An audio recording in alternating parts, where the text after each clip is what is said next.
Et nous sommes de retour au plateau pour la suite de cette émission. Nous abordons notre deuxième sujet. Nous parlons à présent du Mali. Les partis politiques reportent leurs manifestations, mais restent mobilisés. Une journée de manifestation avait été projetée sur ce vendredi 9 mai pour dire non aux récentes décisions des assises nationales et à la suspension des activités des partis politiques. Les partis politiques ont voulu dire non à la décision du général Goïta. Finalement, ils n'ont pas pu maintenir le cap. Ils ont annoncé la suspension de ces activités puisque ces partis ne sont plus légalement reconnus. Leurs activités sont suspendues par l'État. Ils ont décidé de ne pas enfreindre à cette disposition, mais de rester mobilisés pour de prochaines actions. Nous en parlons avec nos invités. Je commence par vous, Eric Johnson. Les partis politiques sont suspendus. Ils avaient projeté manifester ce vendredi contre une telle décision. Finalement, la manifestation aussi est reportée. Oui, les partis politiques ont quand même avancé un argument de taille qui est celui d'éviter des affrontements entre Maliens. Ça veut dire quoi? Ça veut dire que la manifestation qui était prévue aujourd'hui sur la place de l'indépendance, ils ont eu vent de ce que d'autres groupes vont faire une contre-manifestation et cela allait engendrer des affrontements entre Maliens. Alors, pour éviter cela, les partis politiques ont décidé de suspendre quand même cette manifestation, de la reporter à une date ultérieure. Alors, ce qui se passe au Mali est vraiment curieux quand même.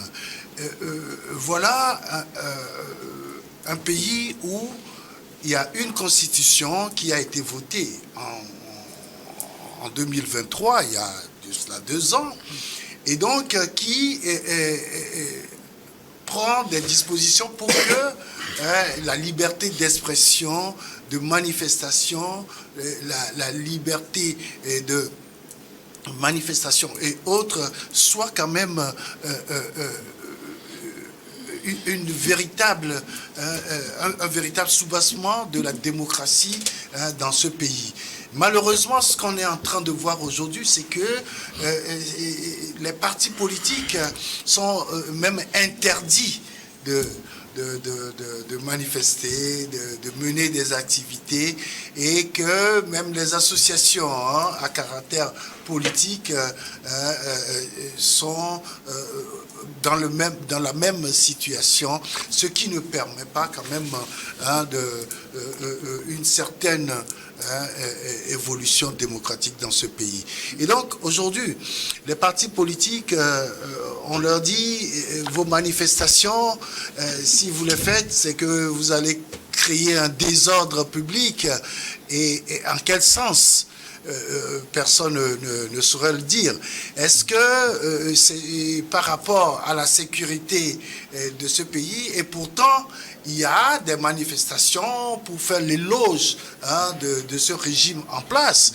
Et ça, on ne craint pas pour la sécurité, on ne craint pas pour l'ordre public, mais quand il s'est agi des partis politiques qui ont montré quand même qu'ils ne sont pas d'accord avec la nouvelle gestion de ce pays-là, on prend une décision, un décret présidentiel pour arrêter les manifestations. Et je crois que ce n'est pas... Le décret a suspendu les partis politiques. Oui. C'est eux qui ont décidé finalement de reporter leurs manifestations. Oui, les partis politiques ont décidé cela par rapport à la raison évoquée. Ils ont eu vent de ce que, au cours de leur manifestation, il y aura une contre-manifestation et cela pourrait engendrer des affrontements entre Maliens.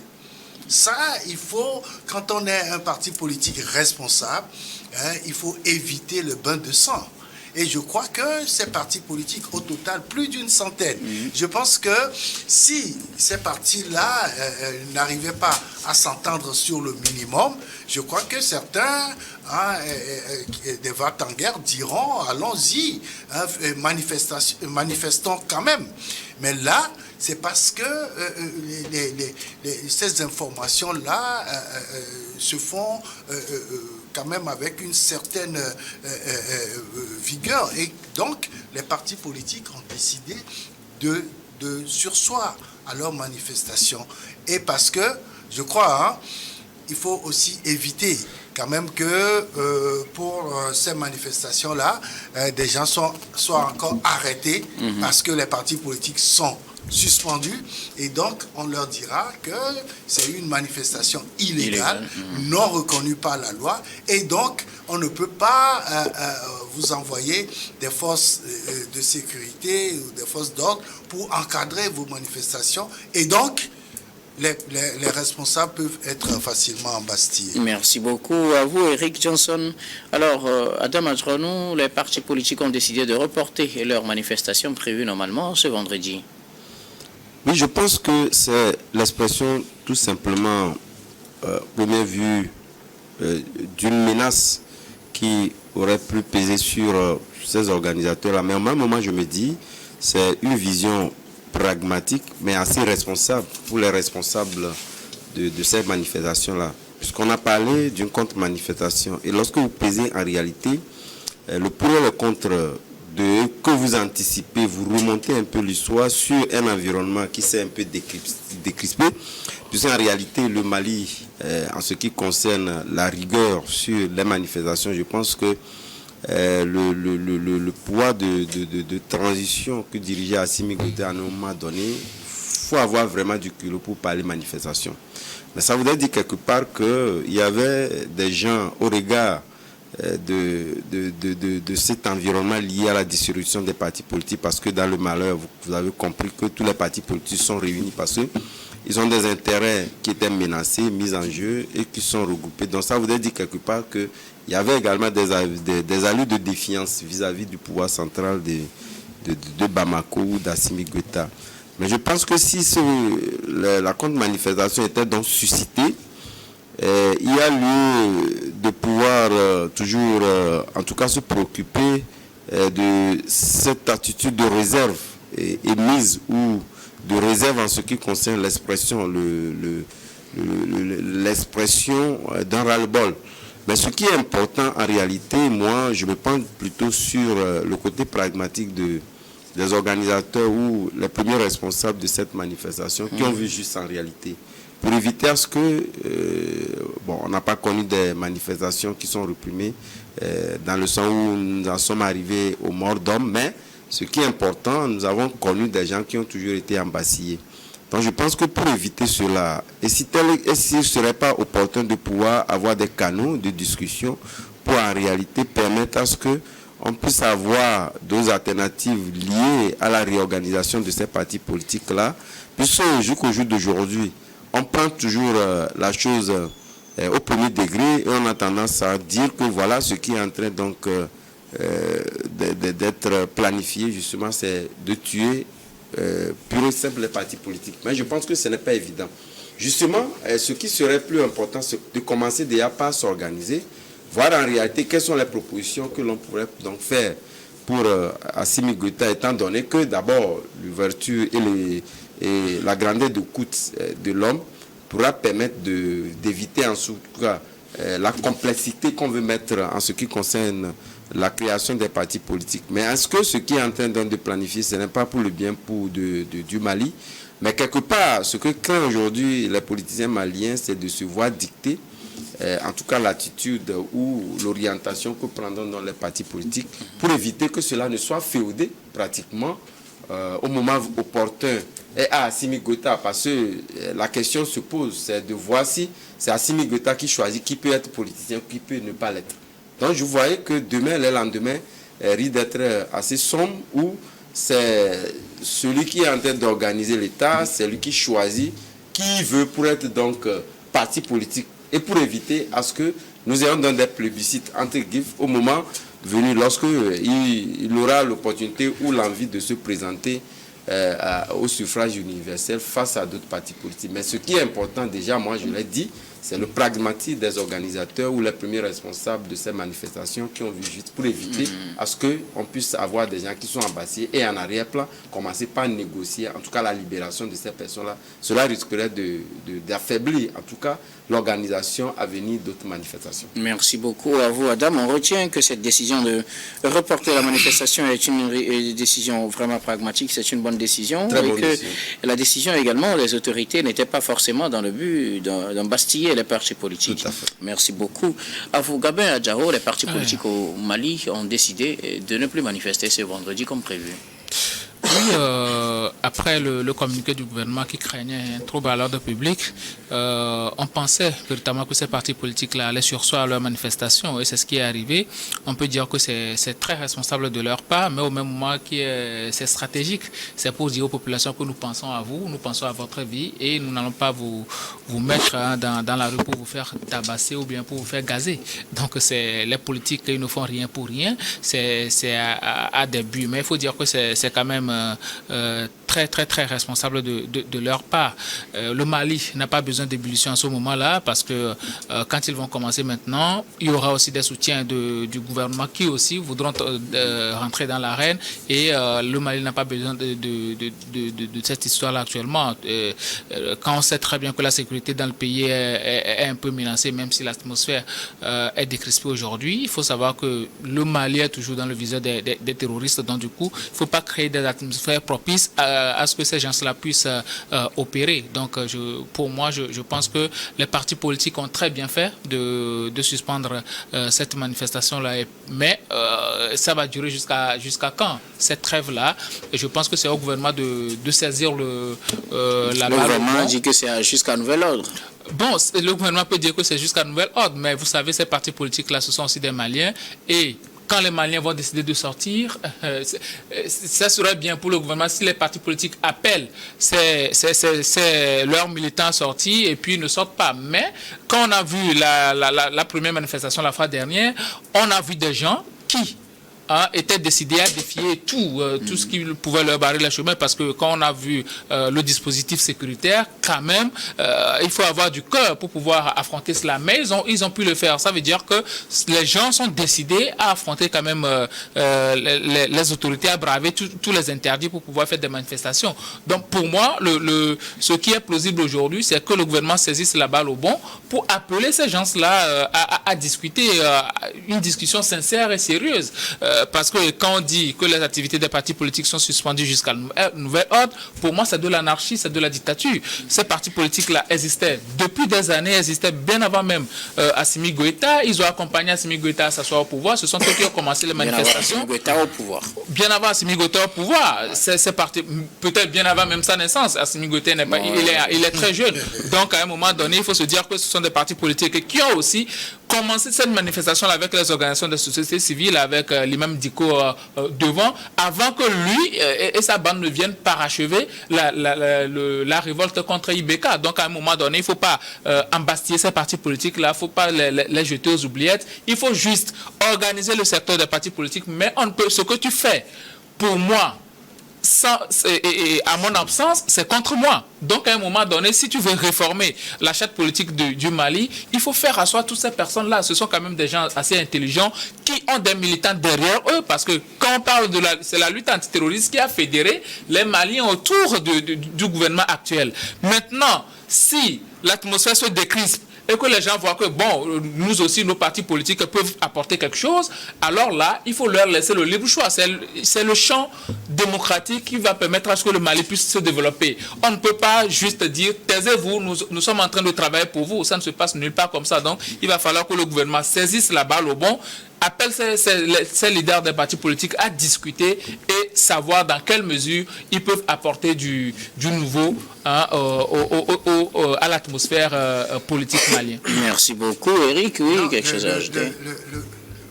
L'actuel régime en place, depuis 2023, c'est-à-dire après le référendum pour la nouvelle constitution, n'avait pas en réalité une opposition en tant que telle devant lui. tout simplement parce que la majorité de ces partis politiques-là avaient adhéré quand même aux réformes introduites dans la nouvelle constitution.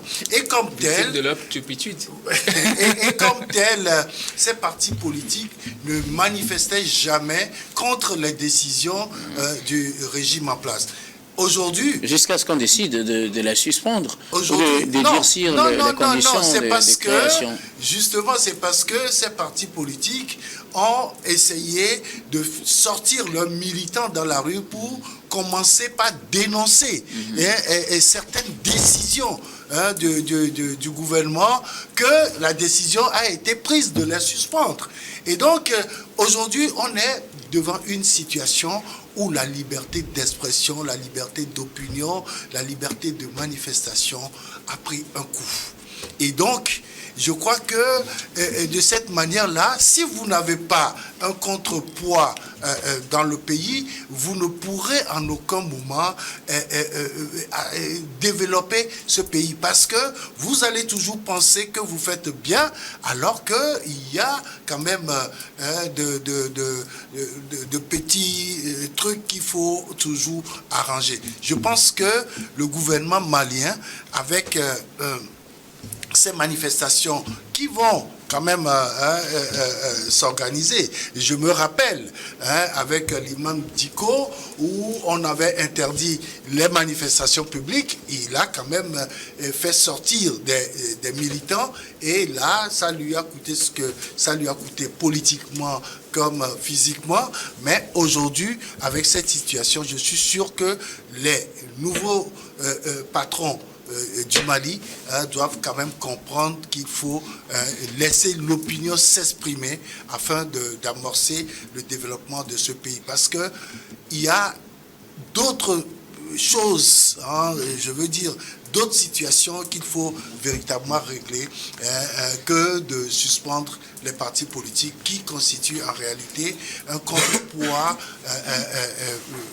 nécessaire quand même pour la bonne gouvernance. Merci beaucoup. Eric Johnson, alors Adam Adjrono, les partis, ils ont décidé de suspendre. Vous disiez tout à l'heure que c'est une bonne décision de leur part, mais vous nuancez en disant qu'il ne faut pas forcément voir en cette décision des officiels une décision d'embastiller les partis politiques. Oui. Qu'est-ce qui vous fait dire cela? Parce qu'on aurait pu peut-être uniquement durcir le ton de création ou les conditions de création de nouveaux partis politiques sans faire disparaître ceux qui existent déjà. Oui, je pense que ce que j'avance comme argument trouve fondamentalement ses racines d'ailleurs même dans le référendum d'ailleurs même qui a conduit à l'instauration de cette nouvelle loi fondamentale du pays. Vous savez, le Mali, même basé sur ces trois principes et ces trois valeurs qu'il essaie donc de faire toujours valoir, s'est toujours préoccupé de la démocratie. Et qui parle de la démocratie, parle de la diversité d'opinion, mais également parle en tout cas du débat contradictoire. Et je pense que cette loi fondamentale qui a conduit même à l'achat des partis politiques, qui viendra donc renforcer cette loi fondamentale, le dit clairement. Donc si tel est que le référendum ou cette loi fondamentale introduit la création, en tout cas, de la diversité d'opinion, il n'y a pas de raison qu'on puisse penser que Assimi Goïta est en train d'aller dans le sens peut-être d'un parti unique ou pratiquement d'un régime dictatorial. Il n'y a pas de raison de le dire. C'est pourquoi je dis qu'il faudrait quand même qu'on puisse donc revoir en tout cas tout l'environnement et dire qu'au regard de la loi fondamentale, mais également en tout cas de l'achat des partis politiques, ça voudrait dire quand même que la volonté d'existence du débat contradictoire est là. Donc voilà pourquoi je dis qu'aujourd'hui, voir en tout cas en cette refondation, si vous permettez qu'on puisse le caricaturer ainsi, ne pas voir qu'on veut véritablement donc carrément éliminer ce qu'est parti politique. Parce que le débat contradictoire, qui va le porter? Qui porte le débat contradictoire? Donc quelque part, je pense qu'il faudrait, si tel que puisque lorsqu'on prenait les assises qui ont conduit à pouvoir donc faire la proposition de la disparition, de la dissolution de ces partis politiques-là, dit clairement qu'à l'avenir, on veut durcir les conditions de création des partis politiques. Donc, quelque part, est-ce que étant donné déjà, puisque nous n'avons pas véritablement, en tout cas, les informations qu'il faut pour dire que la manifestation contradictoire était donc suscitée. Donc ça voudrait dire quelque part que privilégier les voix pour faire des propositions sur ce que pourraient être les partis politiques à l'avenir serait mieux que de manifester, puisque ces manifestations vont conduire pratiquement à l'embâtiment. Donc je vais... Justement, pour vous, il vaut mieux trouver d'autres issues pour dialoguer avec le pouvoir que de manifester. Merci beaucoup, Adam. Alors, Gabin Adjaro, que faut-il ajouter? Les partis politiques, vous trouvez que c'est une manière d'opprimer la liberté d'expression, de réduire les champs des libertés au Mali, que de prendre une telle décision de dissolution des partis politiques, vous? Oui, bon, si on en arrive là, ce qui n'est pas mon souhait, alors là, le Mali aura régressé. Parce que le Mali fait partie de ces pays-là qui ont quand même, après, bon, début 90, après la chute du mur de Berlin, ont tout fait pour pouvoir amorcer la marche démocratique et aujourd'hui ne peuvent pas reculer parce que vous savez, la contradiction apporte toujours quelque chose de bien et vous ne pouvez pas être au pouvoir comme ça, sans opposition, sans des gens qui ont la voix discordante. C'est vrai, nous sommes tous d'accord avec ces histoires de partis politiques qui pilulent de partout et certains partis politiques même deviennent un danger pour la République parce qu'il y a des partis politiques qui se font financer par des gens qui ont des intentions lugubres et tout ça là, on pense qu'on doit réformer quand même le milieu politique, pas seulement au Mali, mais en Afrique et spécialement dans les pays francophones. La Guinée a commencé quelque chose, mais lui aussi l'a fait de manière maladroite d'ailleurs. Donc à un moment donné, quand on a des partis politiques traditionnels qui ont eu à faire la marche démocratique jusqu'au jour d'aujourd'hui,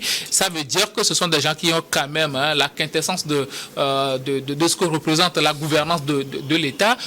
Leur champ de prédilection, c'est de conquérir le pouvoir et de gouverner. Maintenant, s'il y a des partis politiques qui ne remplissent pas les conditions, vous leur donnez un moratoire. Et s'ils ne remplissent pas toujours, alors là, la loi s'applique puisque la loi sur la dissolution, il y a la dissolution qui est contenue quand même dans la charte des partis politiques si tu ne remplis pas un certain nombre d'engagements. Donc pour moi, ça va être normal. Mais s'il y a des partis politiques légalement constitués qui respectent les normes, qui ne sont pas ethnicistes ni régionalistes, qui ont quand même tous les bons canaux pour leur financement, moi, ça ne me pose aucun problème que ces partis politiques-là puissent continuer d'exister. C'est tout à fait normal d'ailleurs. Et ça va permettre au gouvernement de savoir réellement ce que je fais de bien, ce que je fais de mal. Ce sont les partis politiques, souvent l'opposition, qui interpellent sur les manquements que le gouvernement a souvent. Donc pour moi, revenir en arrière, vous savez, ça va être compliqué.